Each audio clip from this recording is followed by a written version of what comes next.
નિષ્ફળતા છે અને નિષ્ફળતા એ સફળતાની ચાવી છે.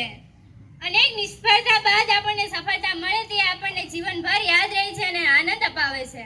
20મી જુલાઈ 1911 ના રોજ વર્તમાન અરવલ્લીના બામણામાં થયો હતો. વર્તમાન મારું પ્રાથમિક નંદિની અને સ્વાતિ જ્યારે નાના હતા ત્યારે મને પૂછતા, પિતાજી તમે સાહિત્યમાં આટલો રસ ધરાવો છો?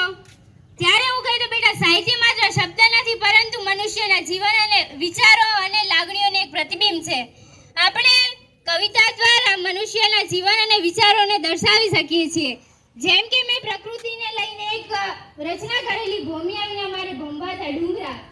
ભૂમિયા વિના ડુંગરા અને ઊંચા ચણો મહેલ ચણો મિનારા, મનસ્ફટિકે લટકાવો ઝુમરો, રંગે ઉડાવો જળના ફુવારા, રંગે ઉડાવો જળના ફુવારા. ને કઈ ક્રીડાંગણ ચંદ્રશાળા રચો ભલે અંતર રૂદતી શિલા, એ કેમ ભાવી બહુકાળ સાંગ છે, એ દરિદ્રની ઉપહાસ લીલાને સંકેલવા, એ જીભ ફેલાવતો ભૂખ્યા જનોનો જઠરાગ્નિ જાગશે, ભસ્મ તણીના લાજ છે.